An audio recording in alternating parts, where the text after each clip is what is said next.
Hello everyone, this is Sameer Sharma and you are watching Sameer Sharma biology. So आज के video में हम लोग बात करने वाले हैं क्लास 10th का एक टॉपिक है mechanism of exchange of gases, जो कि हमारा चैप्टर है लाइफ प्रोसेसेस। इससे बात करने वाले। देखिए, इस वीडियो में और इस लेक्चर में हम लोग बात करेंगे, बहुत सिंपल सा एक टॉपिक है जिसमें एक्सचेंज ऑफ गैसेस के बारे में बात करी गई है, यानी कि अल्टीमेटली ऑक्सीजन और कार्बन डाइऑक्साइड के बारे में बात करी है। यानी कि ऑक्सीजन का इनहेल करना और कार्बन डाइऑक्साइड का एक्सेलेशन कर देना, बस इतनी सी बात है। इसको किस तरीके से करना है, कैसे पॉसिबल हो पाता है, किस मैकेनिज्म के थ्रू करना है, मतलब एक्चुअली किस ऑर्गन के थ्रू होना है, इन सब चीज़ों के बारे में हम बात करने वाले हैं। सो ध्यान से देखिए बच्चों, आप लोगों को ऑलरेडी पता होगा बेटा ब्रीथिंग के बारे में। सब लोग जानते हैं भाई कि एक्चुअली ब्रीथिंग क्या है। ब्रीथिंग का मतलब है इनहेलेशन ऑफ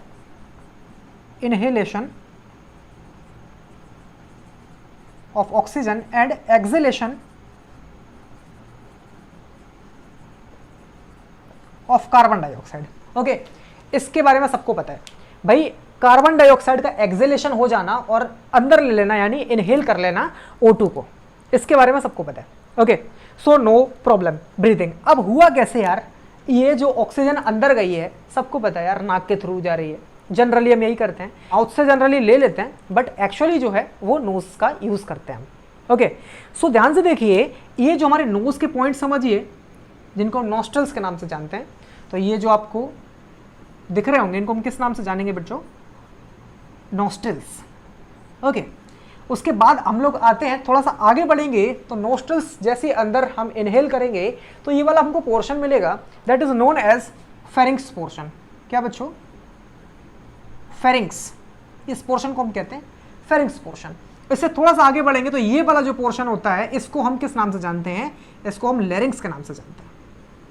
इसको हम वॉइस बॉक्स के नाम से भी जानते हैं, यानी कि जो हमारी आवाज़ है उसका एक डब्बा छोटा सा, जिससे हमारे वाइब्रेशंस क्रिएट होते हैं और हम जो बोल पाते हैं, और हमारी आवाज़ जो अलग अलग होती है, that is created by voice box.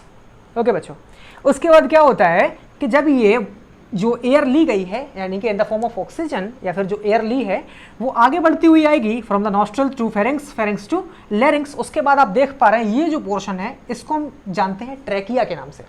और ट्रैकिया जो होता है बच्चों, ट्रैकिया को हम विंड पाइप के नाम से भी जानते हैं।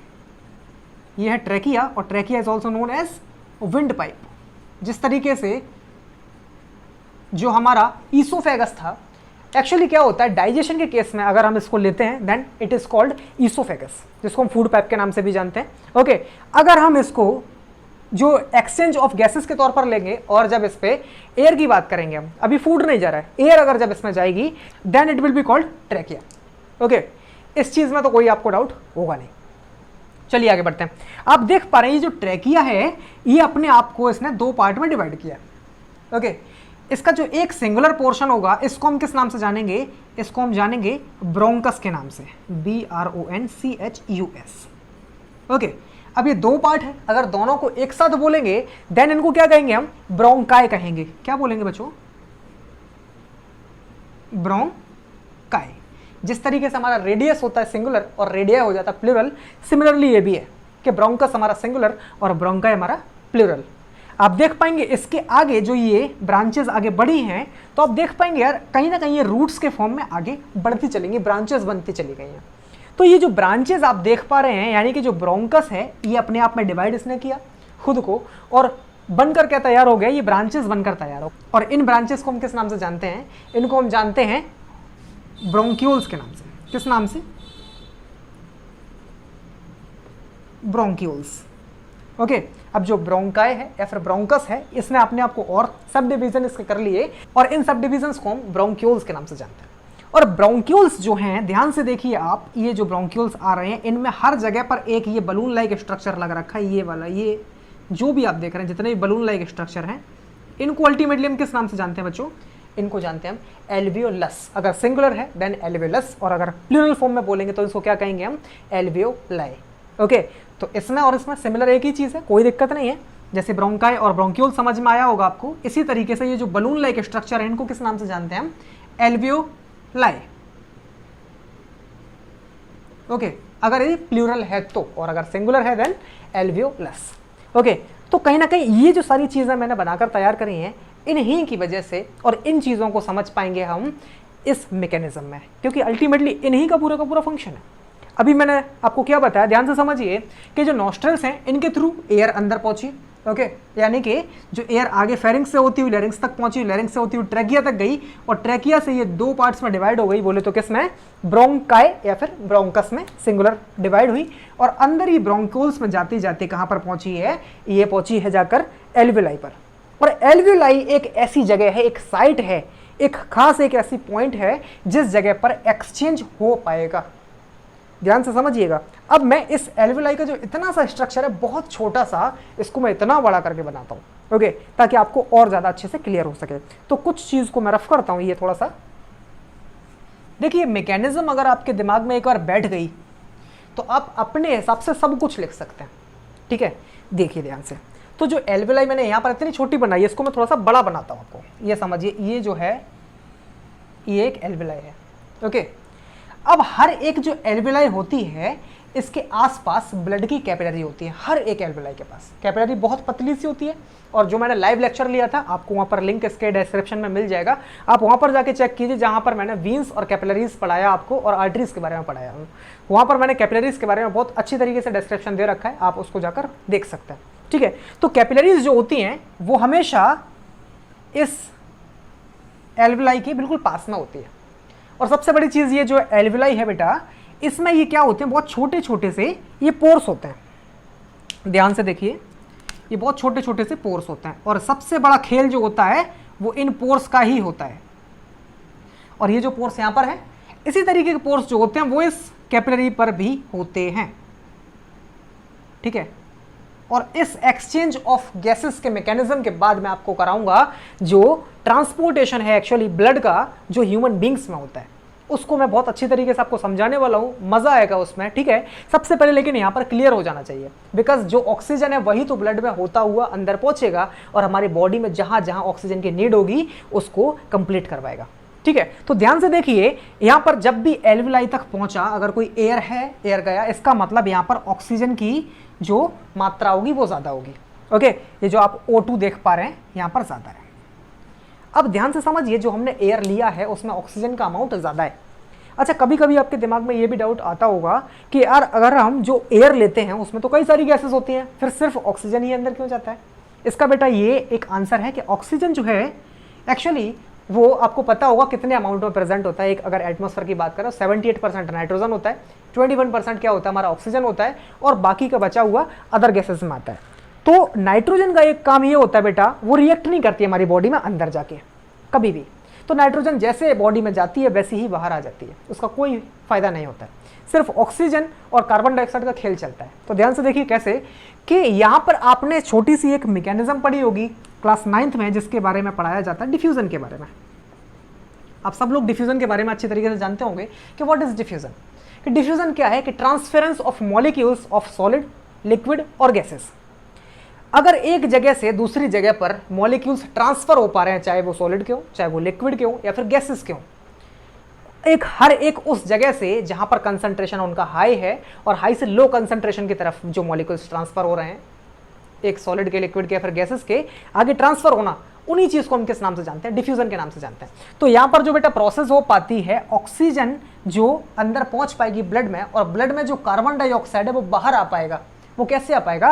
By the process of diffusion. ये चीज आप लोगों को क्लास 9th में बताई गई होगी, मैंने आपको दोबारा बता दिया कि एक्सचेंज ऑफ गैसेस जो है वो डिफ्यूजन के थ्रू होगा। अब ध्यान से समझिए, आपने एक चीज सुनी होगी, हायर कंसंट्रेशन से लोअर कंसंट्रेशन। जो चीज जहां हाई ज्यादा होती है वो हर एक उस जगह पर जाएगी, लो कंसंट्रेशन पर जाएगी जहां उसकी नीड होगी। ओके, ध्यान से समझिए, यहां पर आपने देखा O2 का कंसंट्रेशन है वो ज्यादा है, ओके, और इसके अंदर जो है वो ब्लड फ्लो हो रहा है इस कैपिलरी के अंदर, ठीक। लेकिन इस ब्लड के अंदर कैसा है, जो ब्लड है एक्चुअली इस कैपिलरी के अंदर वो कार्बन डाइऑक्साइड रिच ब्लड है। कैसा है? CO2 रिच ब्लड है। अब सीधी सी बात है, जिस चीज की रिक्वायरमेंट जहां ज्यादा होगी वो चीज वहां पहुंचेगी, from higher concentration to lower concentration. ध्यान से देखिए, ये जो पोर्स है सबसे बड़ा गेम यही खेलते हैं। कैसे कि जो O2 है यहां पर इसका अमाउंट बहुत ज्यादा है, ओके, यहां पर CO2 का अमाउंट ज्यादा है।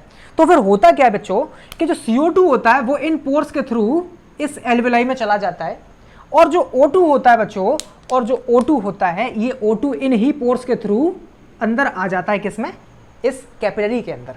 इसका मतलब एक्सचेंज ऑफ गैसेस यहां पर हो गया, मतलब ऑक्सीजन जो आया वो एल्विलाई से होता हुआ, इन पोर्स से होता हुआ, और इस ब्लड की कैपिलरी में जाके मिल गया। यानी कि ब्लड के अंदर अभी कैसा हो गया है, ऑक्सीजनेटेड ब्लड हो चुका है वो, यानी कि ऑक्सीजन अंदर आ चुका है। और जो CO2 इस ब्लड के अंदर था वो बाहर चला गया बिकॉज ऑफ डिफ्यूजन। जो चीज यहां ज्यादा है वो यहां से उस जगह पर जाएगी जहां पर इसकी एक नीड होगी, या फिर अल्टीमेटली इस जगह पर एक लोअर कंसंट्रेशन होगा। तो हायर से लोअर कंसंट्रेशन की तरफ जाना ही एक डिफ्यूजन का एक लॉ है, एक नियम है। तो बस इस तरीके से हमारा क्या हो जाता है बच्चों, एक्सचेंज ऑफ गैसेस हो जाता है। अब जो जितनी भी चीज आपको मैंने बताई, इतना सारा चीज जो बताई, उसका छोटा सा एक समरी निकल कर आई। तो ध्यान किस चीज को रखना है हमको, कि जो भी एयर अंदर पहुंची, किसके थ्रू पहुंची भाई, नॉस्ट्रल्स के थ्रू, आगे पहुंची फेरिंग्स तक। यानी कि अगर मैं आपको शॉर्ट में लिखकर दिखाऊंगा तो आपको थोड़ा सा, मैं इसको रफ करता हूं बच्चों, आपको समझ में आ जाएगा। यहीं पर बहुत छोटी सी चीज है, इसको बड़ा करके कैसे लिखना है आप समझ जाएंगे अपने आप ही। स्टेप हमने 1 में क्या किया कि भाई नॉस्ट्रिल जो था हमारा, यहां से एयर कहां पर पहुंची, फेरिंग्स तक पहुंची। ओके, फेरिंग्स से कहां गई, लैरिंग्स तक। ठीक, लैरिंग्स से कहां गई, हमारा ट्रैकिया में। ओके, ट्रैकिया से कहां पहुंची आगे, ब्रोंकस या फिर ब्रोंकाई में अल्टीमेटली डिवाइड हुई। ब्रोंकाई से कहां गया, ब्रोंक्यूल्स में। ठीक, ब्रोंक्यूल्स से कहां गई, एल्वियोलाई। और यही तो साइट है एल्विलाई। जो एल्विलाई है यही तो सारा का सारा खेल करवा रही है। एल्विलाई तक अगर ऑक्सीजन पहुंच गई है, इसका मतलब एल्विलाई से अभी कहां पर पहुंचना है, इसका लास्ट वाली जो साइट होगी वो कौन होगी, वो सिर्फ और सिर्फ आपका ये नीचे का जो कैपिलरी है, जिससे डायरेक्टली अटैच नहीं है, बस थोड़ा सा दूर है, यहां पर एक्सचेंज हो जाएगा। यानी कि O2 कहां से आ जाएगा, एल्विलाई से डायरेक्टली इसमें कैपिलरी में पहुंचेगा, और कैपिलरी के अंदर जो CO2 है, कार्बन डाइऑक्साइड, वो बाहर निकल जाएगा by the process of diffusion through these pores. So I hope आप लोगों को ये मैकेनिज्म अच्छे से समझ में आ चुकी होगी। कुछ भी नहीं है, बस बहुत छोटी सी चीज है, एल्विलाई का स्ट्रक्चर, और किस तरीके से ये हो पा रहा है, बस इतनी सी बात डिफ्यूजन वाली समझ में आनी चाहिए। So I hope आप लोगों ने एंजॉय किया होगा, and if you really enjoyed this video then please hit the like button and subscribe this channel also and share this video to your friends, ताकि वो लोग भी इस वीडियो को अच्छे से समझ सकें, देख के अपने कॉन्सेप्ट को क्लियर कर सकें। ओके, सो बाय बाय, टेक केयर। जल्दी से हम लोग मिलेंगे दूसरे वीडियो पर। यार मुझे पता है थोड़ा सा वीडियो लेट हो पा रहा है बिकॉज ऑफ सम रीजंस, सो जल्दी से हम लोग यार मिलते रहेंगे अभी, तो कोई एक्सक्यूज नहीं देना चाहूँगा। नए लेक्चर में हम लोग किस बारे में बात करेंगे, हम लोग अल्टीमेटली बात करेंगे transportation of blood in the case of humans. Okay, उसमें बहुत मजा आने वाला है क्योंकि उसमें दिल का खेल चलने वाला है। Okay, bye bye.